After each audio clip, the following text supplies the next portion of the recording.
Hi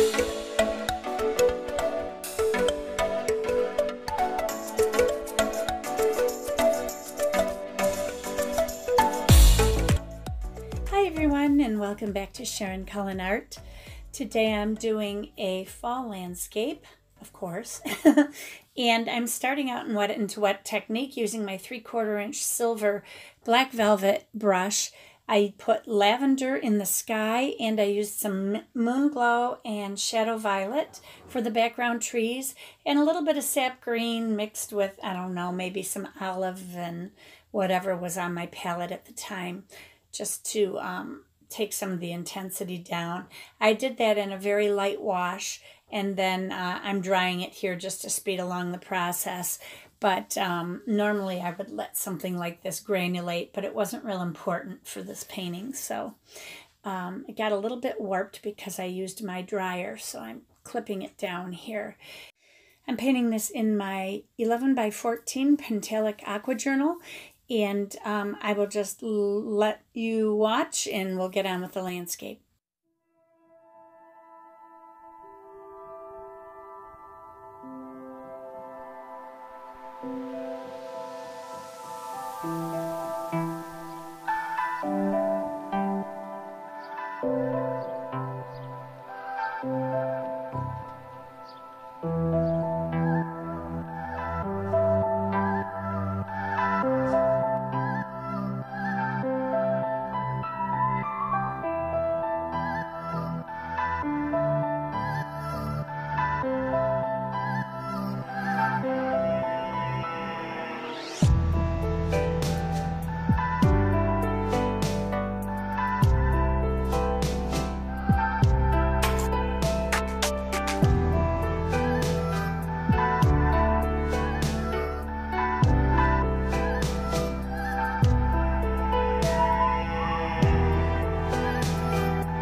about it, everybody. Remember, be courageous, paint with wild abandon, and most of all, be kind to each other. Oh, and happy Halloween tomorrow, and happy last day of Inktober tomorrow. Take care, everybody. Bye-bye.